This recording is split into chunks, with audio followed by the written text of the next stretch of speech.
نحمده ونصلي على رسوله الكريم اما بعد فاعوذ باللہ من الشیطان الرجیم بسم اللہ الرحمن الرحیم۔ تمام دوستوں کو اسلام زندگی ہے چینل میں خوش آمدید کہتا ہوں۔ تو آئیے دوستو، ایک دفعہ مل کر حضور نبی کریم صلی اللہ علیہ وآلہ وسلم کی خدمت اقدس میں درود و سلام کا نذرانہ پیش کرتے ہیں۔ الصلاۃ والسلام علیک یا سیدی یا رسول اللہ وعلی آلک واصحابک یا سیدی یا حبیب اللہ۔ تو دوستو، جو ویڈیو آج ہم آپ کے لیے لے کے آئے ہیں وہ ایک ایسا عظیم واقعہ ہے جسے ہم معراج النبی صلی اللہ علیہ وآلہ وسلم کے نام سے جانتے ہیں۔ معراج النبی صلی اللہ علیہ وآلہ وسلم کا واقعہ اسلامی تاریخ کا ایک اہم ترین واقعہ ہے، جس میں اللہ تعالیٰ نے اپنے نبی صلی اللہ علیہ وآلہ وسلم کو کار خاص کے لیے مقرر فرمانے اور آپ کی نئی ہدایات و احکامات دینے کے لیے اپنے حضور آسمانوں پر طلب فرمایا، لیکن اس طلب کا انداز سب سے مختلف، منفرد اور سب سے جدا تھا۔ تاریخ عالم میں واقعہ معراج النبی انتہائی خصوصیت کا حامل ہے۔ یہ ایک ایسا عظیم واقعہ ہے جس پر ایمان اور عشق رسول سے سرشار مسلمان تو بجا طور پر فخر کرتے ہیں کہ وہ اس عظیم المرتبت محبوب خدا صلی اللہ علیہ وآلہ وسلم کی امت ہیں کہ جنہیں رب کائنات نے حالت شعور میں زمینوں اور آسمانوں کی سیر کرائی، جبکہ اس واقعے کو عقل کی کسوٹی پر رکھنے والے آج تک شش و پنج میں گرفتار ہو کر اس عظیم واقعے کی گتھیاں سلجھانے کی کوشش میں لگے ہوئے ہیں۔ مگر حقیقت یہی ہے کہ معجزات وہی ہوتے ہیں جو عقل سے بالا تر ہوں، اور معجزات کو عقل سے پرکھنا ہی بے عقلی کی نشانی ہے۔ اللہ رب العزت نے اپنے پیارے محبوب رحمت للعالمین کو تمام انبیاء سے ممتاز کرنے کے لیے جسمانی معراج شعور کی حالت میں کرائی، اور آپ صلی اللہ علیہ وآلہ وسلم راتوں رات مکہ مکرمہ، بیت المقدس اور مسجد اقصی اور پھر وہاں سے آسمانوں پر تشریف لے گئے، کائنات کی سیر کی اور سدرۃ المنتہا پر پہنچ گئے، جہاں حضرت جبرائیل علیہ السلام نے فرمایا کہ اگر میں اس سے آگے ایک قدم بھی بڑھا تو میرے پر جل جائیں گے۔ سدرۃ المنتہا کے آگے آپ صلی اللہ علیہ وآلہ وسلم کا سفر مبارک آپ صلی اللہ علیہ وآلہ وسلم کی شان رسالت کی طرح ایسی عظیم بلندیوں کا سفر تھا جسے عقل سمجھنے سے قاصر ہے۔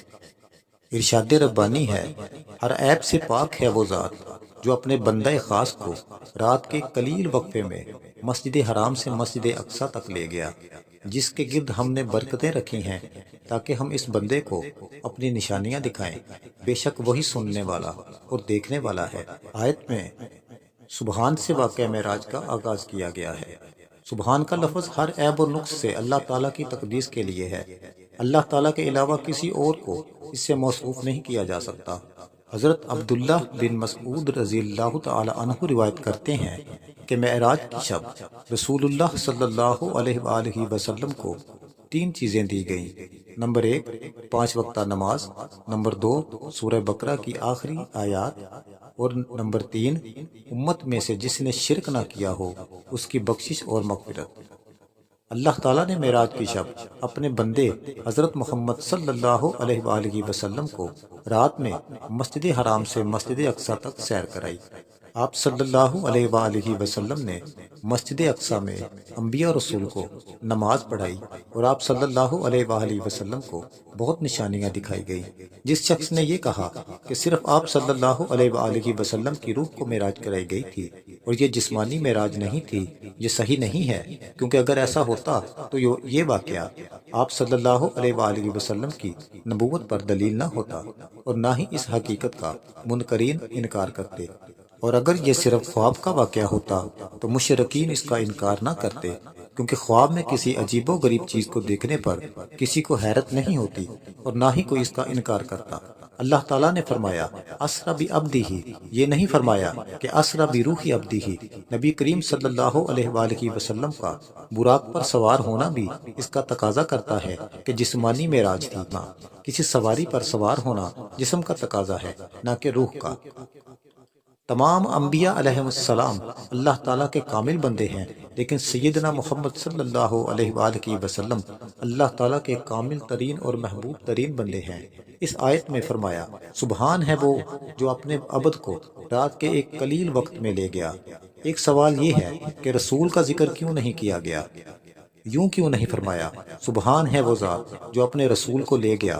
اس کا جواب یہ ہے کہ رسول وہ ہے جو اللہ کے پاس سے بندوں کی طرف لوٹ آئے، اور عبد وہ ہے جو بندوں کی طرف سے اللہ کے پاس جائے۔ یہ اللہ کے پاس سے آنے کا نہیں، اللہ کی طرف جانے کا موقع تھا۔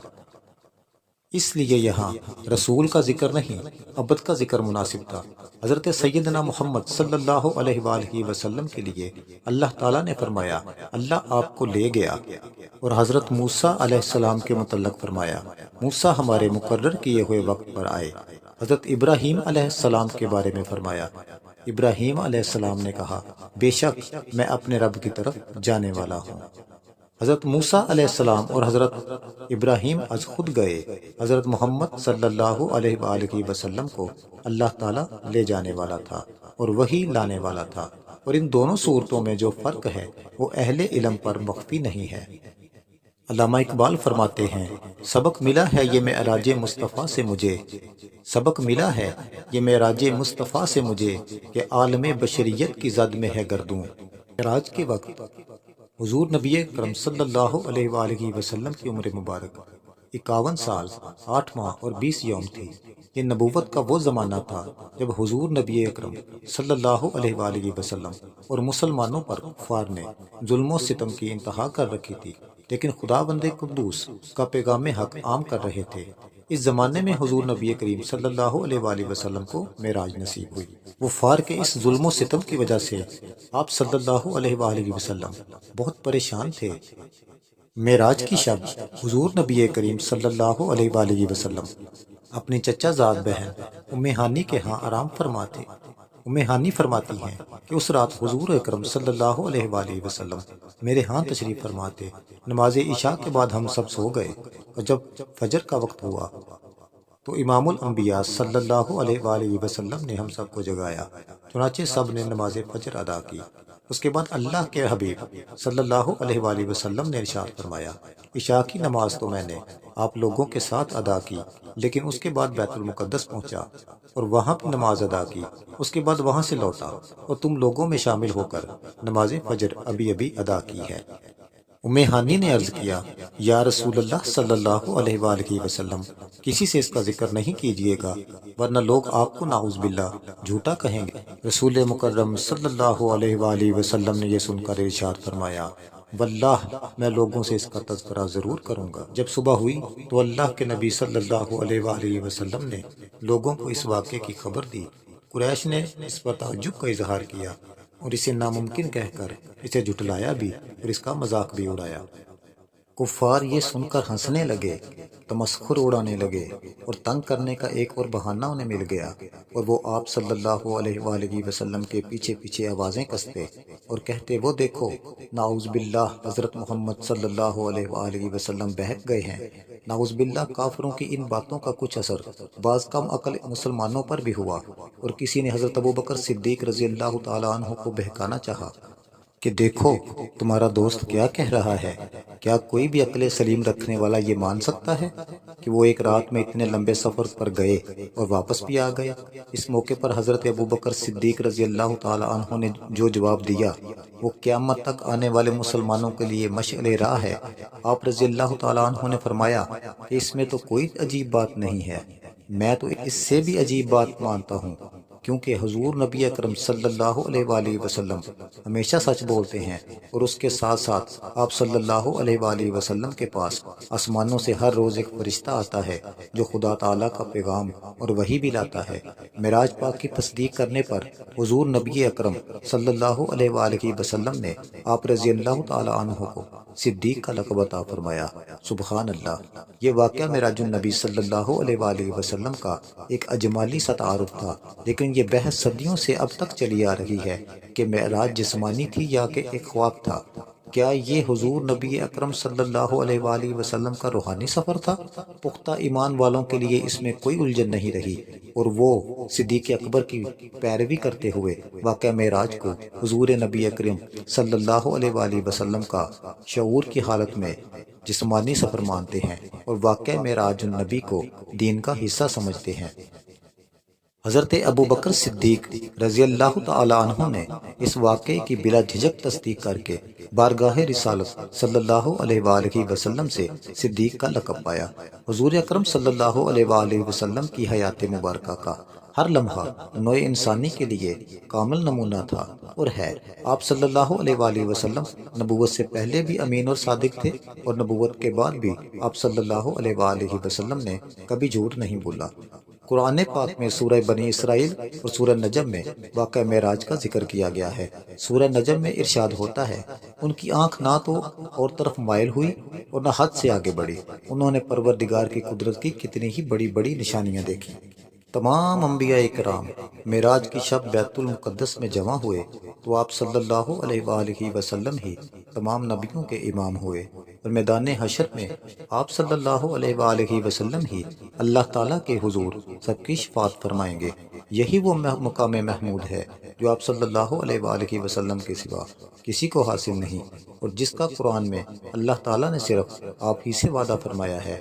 نبی کریم صلی اللہ علیہ وآلہ وسلم نے بیت المقدس میں انبیاء علیہ السلام کو نماز پڑھائی۔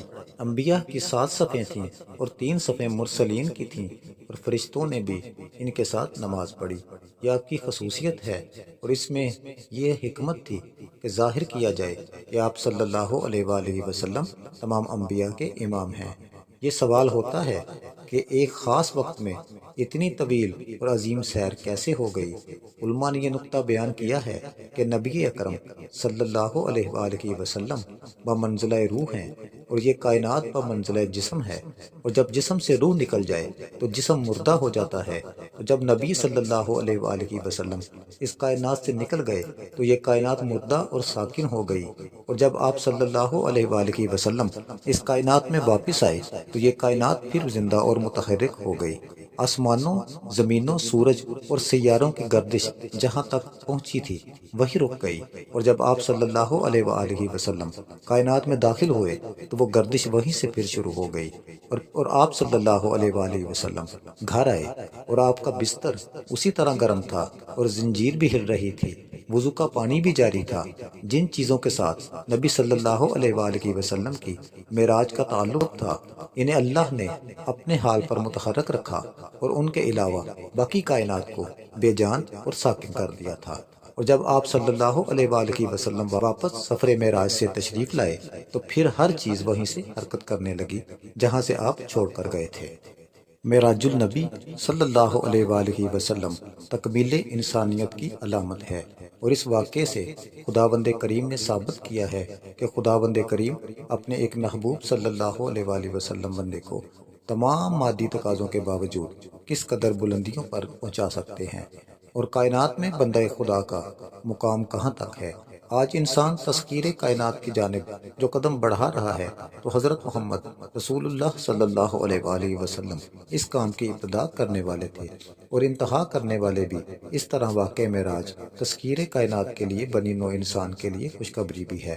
معراج النبی صلی اللہ علیہ وآلہ وسلم کی رات تمام نوع انسانی بلا لحاظ رنگ و نسل، مذہب، ملک و وطن، تکمیل انسانیت کی جانب رجوع کی رات ہے، اور مسلمانوں کے لیے ایک لمحہ فکریہ بھی ہے۔